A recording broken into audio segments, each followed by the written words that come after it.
오늘은 루키 마지막 시간입니다. 4장 13절에서 22절까지 계속되는 하나님의 역사, 하나님 나라의 역사라는 제목으로 함께 말씀 나누겠습니다. 언제가 주일이 성탄절이었는지 기억은 안 나지만 또 주일이 성탄절이니까 또 새로운 기분이 들기도 하고 뭐 그렇습니다. 어렸을 때 추억해보면 25일은 원래 기억이 없는 날이잖아요. 우리 24일 날 발표회 같은 거 하고 밤새서 놀고 25일 날 성탄 축하 예배 때는 거의 기절해 있다가 어떻게 집에 가서 자서 26일이 돼서 25일은 정작 중요한 날이 성탄절인데 정작 뭐가 중요했는지도 모른 채 그냥 졸면서 지나갔던 날이 25일 아닌가라는 또 그런 생각이 들었던 예전을 생각해보니까 그랬습니다. 그래서 옛날에는 그래도 그 성탄절이라고 하면 설레는 마음들이 있었는데 뭐 나이가 들어서 그런지 아니면 결혼을 해서 그런지 모르겠지만 뭐 설레는 마음들이 좀 많이 사라지지 않았나. 그래서 설레는 마음의 근원이 과연 예수님이었나라는 생각들을 다시 돌아보게 됩니다. 분명히 그때도 막 예수님이 성탄절의 주인입니다.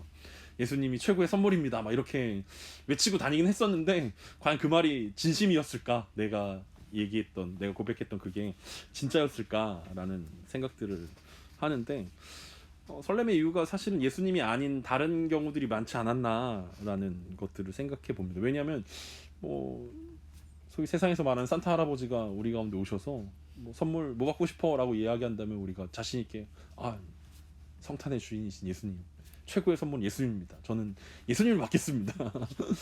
주님 한 분만으로 만족합니다라고 우리가 잘 얘기하지 않지 않을까.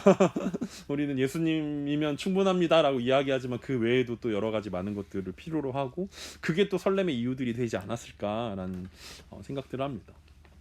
더불어서 오늘은 또 이제 2022년의 마지막 주일인데 이제 한 주 남았지만 우리 예배 전에도 이야기했지만 어차피 망한 거 이제 망치고 2023년부터 시작해야 되는 것인지 하지만 개인적으로 우리들이 다 기다리는 마무리가 있지 않습니까?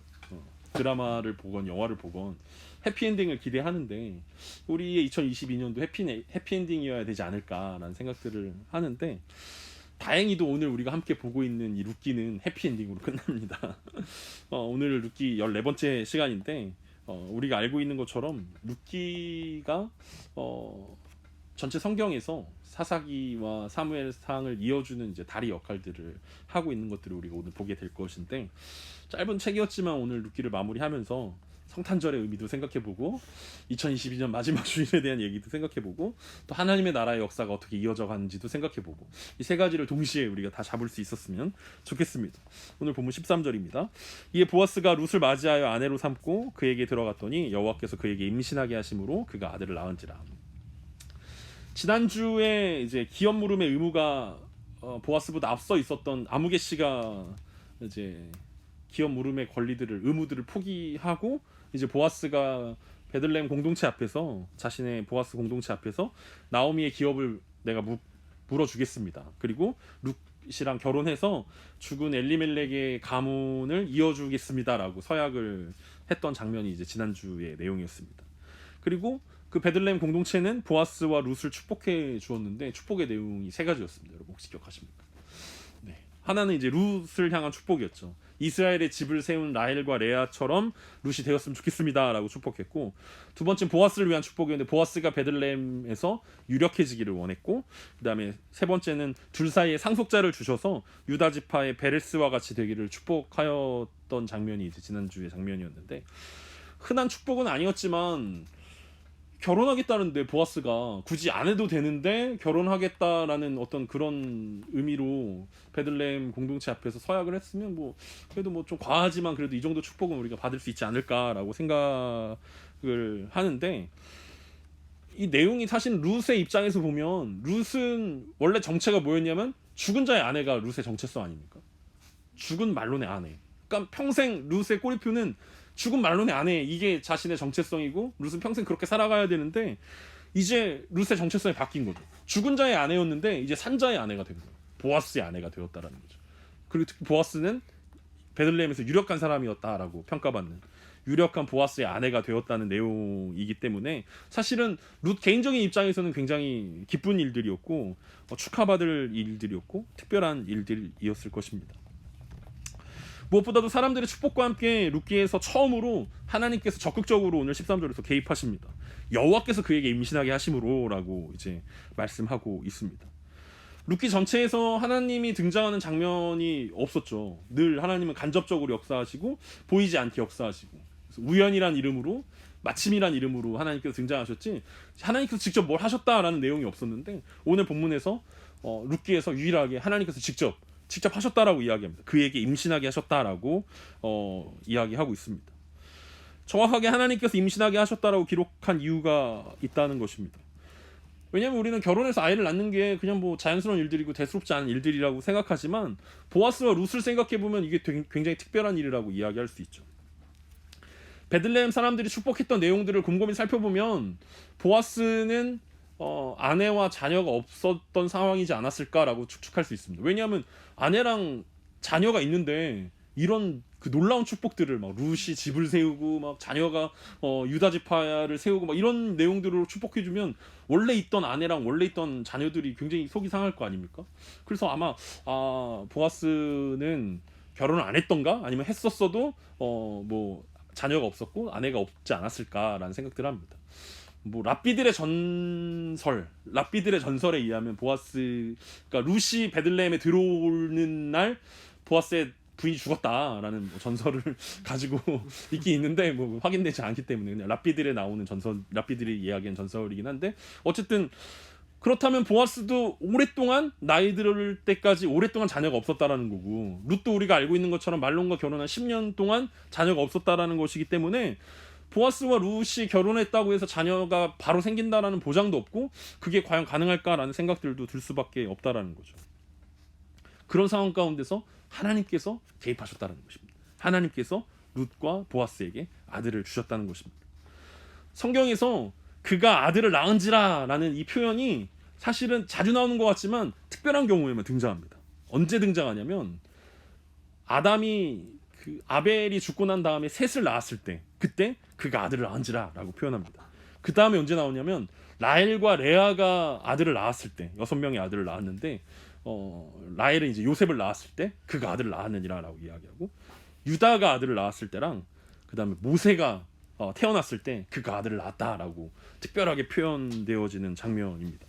그러니까 보아스와 룻이 결혼해서 아들을 낳았다라는 것은 하나님 나라의 관점에서 아주 특별한 일이었고, 이 훗날 이 아들의, 보아스와 룻이 결혼해서 낳은 아들의 손자의 아들 누굴까요? 네, 되게 어렵죠?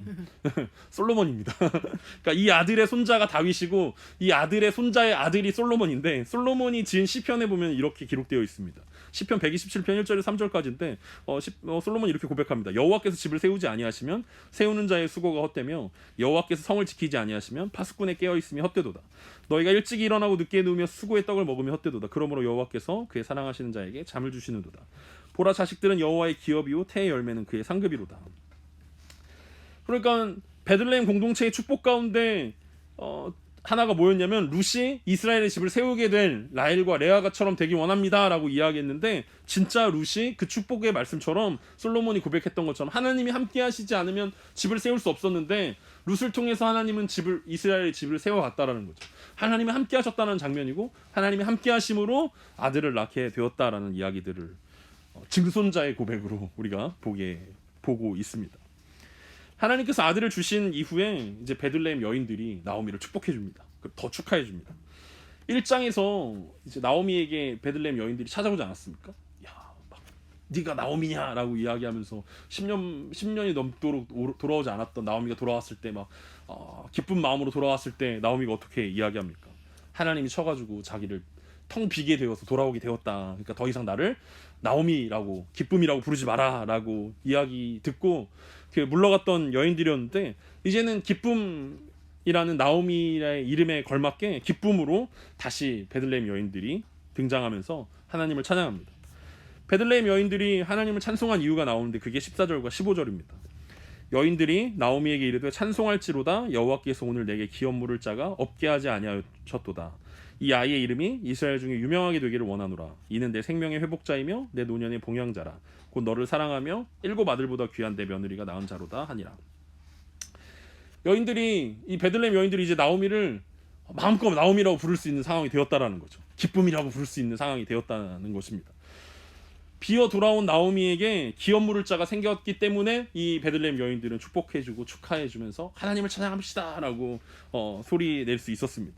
그리고 그 아이는 나오미의 손자면서 기업 물을 아들이 되어준다라는 표현들을 하고 있습니다. 그러니까 좀 이렇게 율법에 의해서 계대 결혼을 해가지고 낳은 아들이기 때문에 조금 애매하긴 하지만 어쨌든 아들이면서 손자인 경우죠. 그렇습니다. 그러니까 나오미는 모압 지방에 갔을 때 두 아들을 잃고 텅 빈 채 돌아왔는데 하나님은 다시 그 나오미에게 생명의 회복자이면서 노년의 봉양자인 아들을 주셨다라고 말씀하고 있습니다. 그러면서 이 베들레헴 여인들의 축복 속에 뭐가 있습니까? 무엇보다 7 아들보다 귀한 며느리를 주셨지 않냐라고 묻 베들레헴 여인들의 부러움을 사게 되었다는 것입니다. 룻은 보아스와 재혼을 했지만 여전히 나오미를 시어머니라고 여겼다라는 거예요. 그리고 시어머니와 함께하고 있고 시어머니를 챙기고 있다라고 이야기하고 있습니다. 왜냐하면 룻 1장에서 룻이 고백했던 것이 나오미에게 어머니가 가는 곳에 내가 가고 어머니가 머무는 곳에 나도 머물겠습니다라고 고백했던 내용들을 끝까지 죽음이 자기를 갈라놓을 때까지 끝까지 함께하겠다라는 말씀을 지금 룻은 계속해서 재혼을 했지만 결혼을 했지만 나오미를 끝까지 책임지는 모습을 보여주고 있고 그것이 베들레헴 여인들에게 하나님을 찬양할 만한 감사의 제목들이 되었다라고 말하고 있습니다. 룻의 입장에서 보면 룻이 처음 이 나오미를 쫓아왔을 때부터 본토 친척 아비집을 떠나야 됐잖아요. 모압 지방을 떠나야 되죠. 자기 아버지 부모님을 버려야 되죠. 종교적으로도 전혀 다른 이스라엘의 하나님께 돌아와야 되는 거고 왔더니 어떻습니까? 전혀 좋은 상황들이 없잖아요. 시어머니랑 고향으로 돌아왔지만 진짜 먹을 게 없었고 그래서 시어머니를 위해서 이삭을 주우러 나갈 수밖에 없었고 심지어 시어머니인 나오미가 룻에게 요청했던 게 무엇이었습니까? 타작마당에 한밤중에 가가지고 야 보아스 좀 꼬셔봐라 이렇게 얘기하는 시어머니의 이야기에 토달지 않고 순종하는 모습들을 우리 가운데 보여주지 않았습니까? 그러니까 베들레헴 여인들이 야 너는 오늘날 이야기하면 무슨 복을 받았길래 이렇게 좋은 며느리를 얻었니? 라고 이야기하면서 그 며느리가 7 아들들보다 훨씬 낫다라고 칭찬해 주고 있습니다. 그러니까 나오미의 이상한 명령에도 끝까지 순종하는 모습을 보여줬던 룻은 베들레헴 여인들이 보기에 7 아들보다 나았다라는 거고 무엇보다 룻이 나오미를 사랑하는 모습 그게 여인들에게 감동이 되었다라고 말하고 있습니다. 하나님은 룻의 나오미를 향한 사랑을 통해서 나오미를 채워주셨다라고 말씀하고 있습니다. 그래서 자신의 인생은 기쁨이 아니고 슬픔이고 고통이라고 고백했던 나오미의 탄식을 하나님께서 들으시고 다시 기쁨으로 회복시켜 주셨는데 그 중심에 누가 있냐면 룻이 있었다라는 거죠. 그래서 베들레헴 여인들이 하나님을 찬양했을 뿐 아니라 하나님이 주신 특별한 이 아이의 이름을 보아스의 아들의 이름을 오벳이라고 지어 주었습니다. 그게 16절과 17절에 나옵니다. 나오미가 아기를 받아 품에 품고 그의 양육자가 되니 그의 이웃 여인들이 그에게 이름을 지어주되 나오미에게 아들이 태어났다 하여 그의 이름을 오벳이라 하였는데 그는 다윗의 아버지인 이새의 아버지였더라. 이게 얼마나 특별한 장면이냐면 성경에서 동네 사람들이 아기의 이름을 지어줬다라는 것은 처음이자 마지막으로 나오는 것입니다. 보통은 부모님들이 지어주거나 혹은 뭐 천사가 와가지고 얘기해주거나 뭐 이러잖아요. 근데 동네 사람들이 여인들이 야 이 특별한 아이의 이름은 오벳이라고 하자라고 이야기합니다. 나오미에게 아들이면서 손주 그리고 그의 이름을 오벳이라고 지어줍니다. 오벳이란 이름의 뜻은 섬기는 자, 종이라는 뜻을 가지고 있는데 노년의 나오미를 섬기는 자로 이제 오벳이 잘 자랐으면 좋겠다라는 의미를 가지고 있기도 하고 하나님의 종이 될 아이다라고 동네 사람들이 이름을 붙여준 것 같습니다. 그런데 이 오벳을 뭐라고 표현합니까? 오벳의 업적이 이제 나오지 않습니까? 오벳의 업적이 17절 마지막에 나오는데 그는 다윗의 아버지인 이새의 아버지였다. 오벳이 평생 동안 한 일 중에 제일 잘한 일이 있었는데 그게 뭐냐면 다윗의 할아버지가 된 것이 오벳에게는 가장 잘한 일이라고 이야기합니다. 그러니까 다윗의 아버지인 이새의 아버지가 된 게 이게 그렇게 중요한 일인가라고 생각할 수 있지만 우리 얼마 전에 끝난 월드컵에서 우리 손흥민 선수의 아버지 인터뷰가 화제가 되지 않았습니까? 그분의 가장 큰 업적은 무엇입니까? 그분 인터뷰할 때마다 자기는 축구 선수일 때 3루였습니다라고 이야기하지만 그분의 가장 큰 업적은 손흥민을 길러냈다. 그게 가장 큰 업적 아닙니까? 칭찬받고 사람들에게 인터뷰도 나오고 막 뉴스에도 나오고 막 TV에도 나오고 막 이런 게 아들을 잘 길렀다. 이것처럼 오늘 그 손흥민 선수랑은 비교할 수 없는 다윗을 길러낸 가문의 아버지가 됐다. 이게 오벳이 했던 가장 중요한 일이었고 가장 특별한 일이었다라고 이야기한다라는 거죠. 왜냐하면 손흥민 선수는 가문의 이야기였지만 오늘 다윗의 이야기는 가문의 이야기를 뛰어넘는 이야기가 되기 때문에 그렇습니다.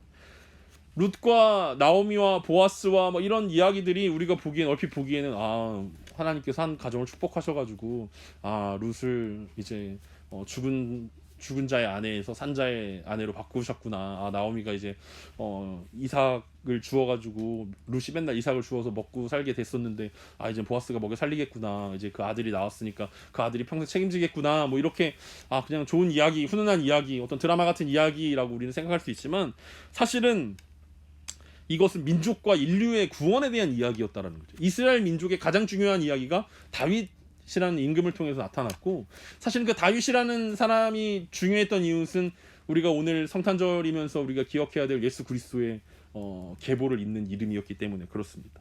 그래서 이 오늘 오벳이 등장한 이 이야기는 민족과 인류의 이야기였기 때문에 훨씬 더 중요한 이야기라고 이야기할 수 있습니다. 유대인들이 보는 구약 성경에서는 룻기가 잠언 뒤에 그리고 아가 앞에 등장합니다. 그러니까 위치상 그렇습니다. 그러니까 시가서의 룻기를 하나로 보고 있습니다. 그래서 잠언에서 지혜롭고 현숙한 여인이 누구냐라고 이제 잠언 31장이 마무리되었는데 그 뒤에 이제 룻의 이야기가 나오면서 지혜롭고 현숙한 여인이 룻이다. 그 다음에 이제 룻의 자손이었던 솔로몬이 지은 아가서를 이렇게 위치시켜가지고 룻이 그 정도 되는 룻기가 그런 내용이다라고 예측할 수 있게 하는데 우리가 보는 성경에서는 룻이 어디 있습니까? 룻 앞에 어떤 성경이 있습니까? 창출 레민신? 그 다음 뭡니까? 네, 사사기죠. 사사기. 여호수아 사사기 룻기 아닙니까? 사사기 뒤에 룻기가 등장하고 룻기 다음에 여호수 룻기 다음에 사무엘상하가 나오지 않습니까? 네, 사무엘상 사이에 룻기가 위치한다라는 거죠. 그러니까 사사기와 사무엘상을 이어주는 매개체가 룻기라고 이야기할 수 있습니다. 그래서 사사기 시절에는 우리가 사사기를 보면서 굉장히 우울하잖아요.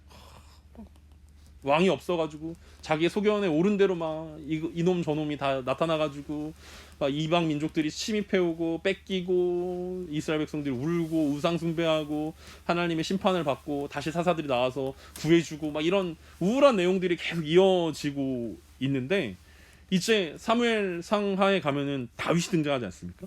근데 다윗의 등장이 왜 중요하냐면 이스라엘 역사상 한 번도 이 고대 근동 지방에서 이스라엘의 위치가 어떤 강성하고 튼튼하고 다른 나라에게 어떤 영향력을 끼치는 때가 없었는데 다윗의 시대랑 그 뒤에 솔로몬 시대만 딱 그 일들이 가능했다라는 거죠.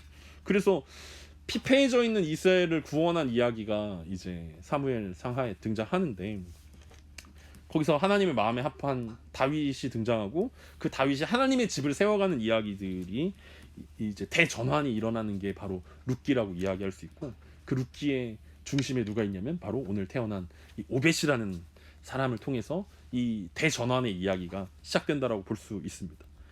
그래서 오늘 이 룻기는 이 오벳의 이야기로 마무리하는 것처럼 보여지면서 다윗의 계보를 정리하면서 족보를 한 번 더 보여주고 계보를 정리하면서 룻기의 이야기를 마치게 됩니다.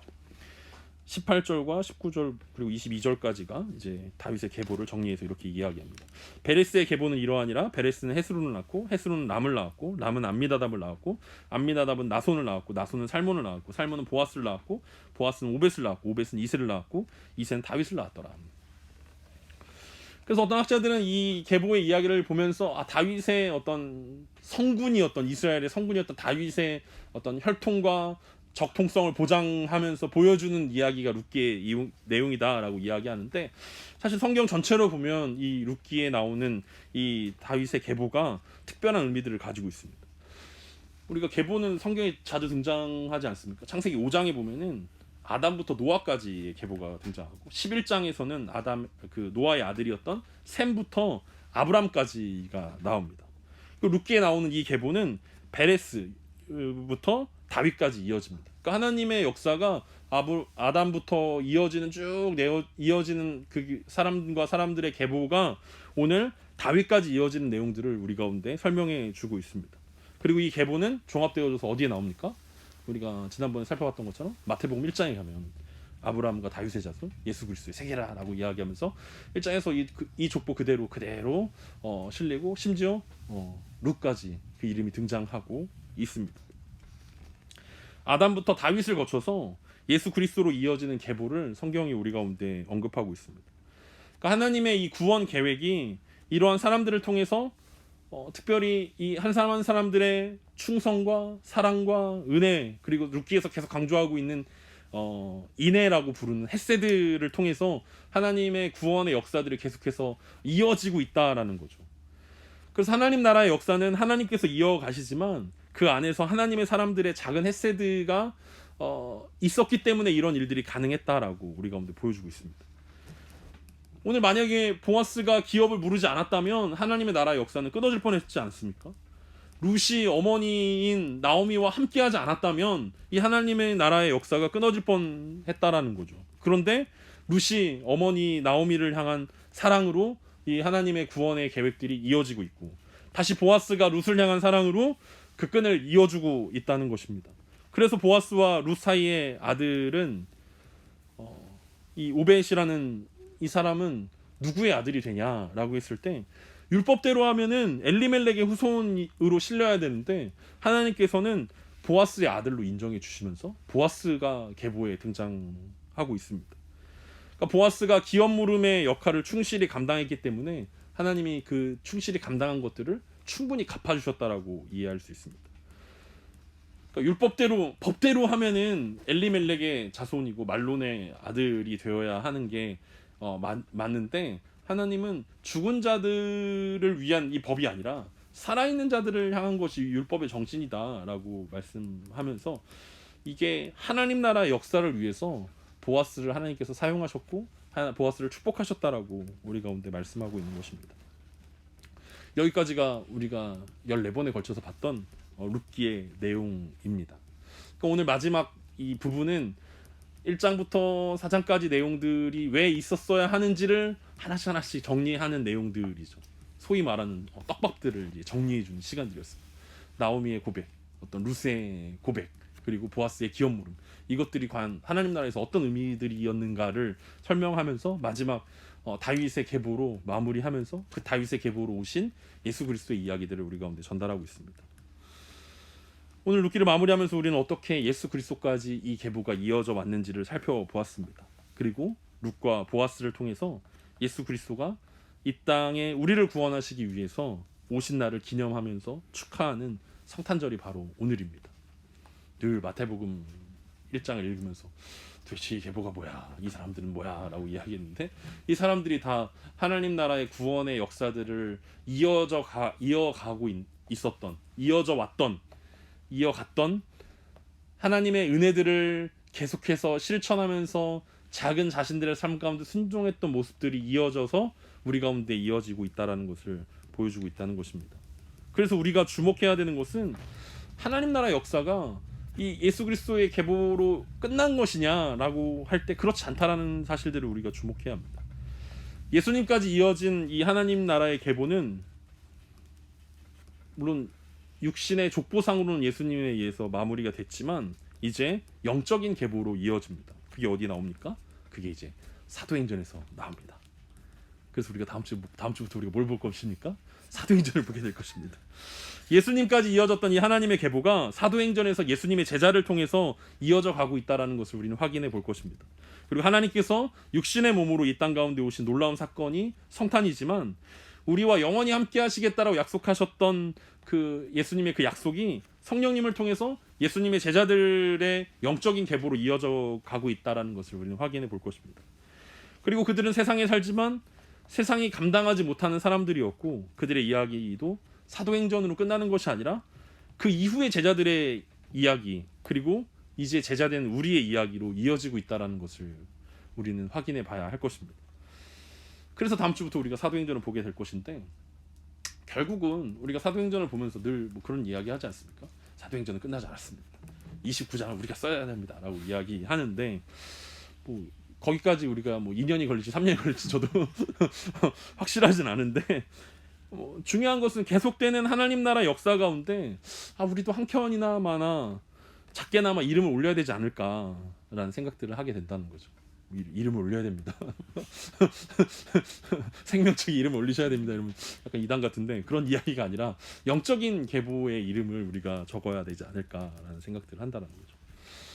하나님 나라 역사를 거절했던 아무개씨는 영원히 이름이 기억되지 않는 사람으로 남지 않았습니까? 그런데 그러지 않아도 되는 보아스가 적극적으로 하나님의 나라를 위해서 룻과 결혼을 하고 기업을 물어주었을 때 보아스가 성경에 기록이 되어지고 다윗과 예수 그리스도의 계보에 들어갔던 것처럼 우리도 우리의 삶 가운데 뭐 크고 대단한 일들을 하나님께서 우리 가운데 요구하시는 것이 아니라 하나님께서 주신 은혜들을 잘 흘려보내고 인애, 헤세드를 흘려보내는 그런 삶들을 통해서 우리가 이것이 하나님 나라의 전체 큰 그림에 어떤 영향을 주고 어떻게 기록될지 우리는 알지 못하지만 작은 순종을 통해서 하나님께서 일하시고 하나님의 나라가 계속 이어져 가고 있다는 것들을 언젠가는 우리가 보게 되지 않겠습니까? 오늘 뭐 룻도 뭐 이것들을 막 기대했겠습니까? 내가 보아스랑 결혼하면은 다윗이 나오고 그 후손으로 예수님이 나올 거야. 뭐 이걸 기대하고 그런 일들을 하진 않았겠지만 어쨌든 작은 순종이 하나님의 축복으로 하나님의 은혜로 이렇게 크게 갚아 주셨던 것처럼 우리의 작은 순종으로 우리의 삶 가운데서도 하나님의 나라의 퍼즐들이 잘 맞춰져 가는 우리의 삶들 되었으면 좋겠습니다. 이것이 2022년 마지막 주일 예배를 드리고 있는 우리에게 던지는 질문 아닐까라는 생각들을 합니다. 아무개씨처럼 성경에서 이름이 지워진 채 살아갈 것인지 아니면 보아스처럼 하나님 나라를 위해 살 것인지. 성경은 아무개의 이름을 기억하지 않지만 보아스의 이름만 기억하고 있다는 것들을 우리는 보면서 순식간에 이 한 해가 지나가지 않았습니까? 온 한 해를 돌아보면서 벌써? 끝이야? 시간이 진짜 금방 가네. 생각해보면 올 한 해가 금방 지나갔던 것처럼 우리의 인생도 이 아브라함부터 쭉 이어져가는 예수 그리스도의 계보를 보면서 이렇게 장구하게 흘러가는 이 역사의 어떤 물줄기 앞에 우리 인생은 찰나라고 고백할 수밖에 없는 것이 사실인데, 그렇다면 우리는 과연 어떻게 인생을 살아야 할 것인가? 짧은 인생이지만 우리는 어떤 인생을 추구하면서 어떤 가치를 두고 우리가 세상을 살아갈 것인가, 어떤 그것들을 고민해보는 어떤 마지막 2022년 한 주가 되었으면 좋겠다라는 생각들을 합니다. 2022년 마지막 마무리하는 한 주를 보내면서 내년을 잘 계획하고 또 소망하면서 기도함으로 우리가 거창하게 많은 일들을 할 수는 없지만 계속 이어지는 하나님 나라의 역사에 동참하겠다라고 다짐하고 어떤 순종으로 어떤 하나님의 계획 가운데 우리가 어떤 퍼즐 조각이 되어져서 계속되어지는 하나님 나라의 역사에 동참할 것인지 우리가 같이 기도로 준비하는 이번 한 주가 되어지고 또 기쁜 송구영신이 되어지고 또 2023년을 맞이하는 저와 여러분 되기를 간절히 소망합니다.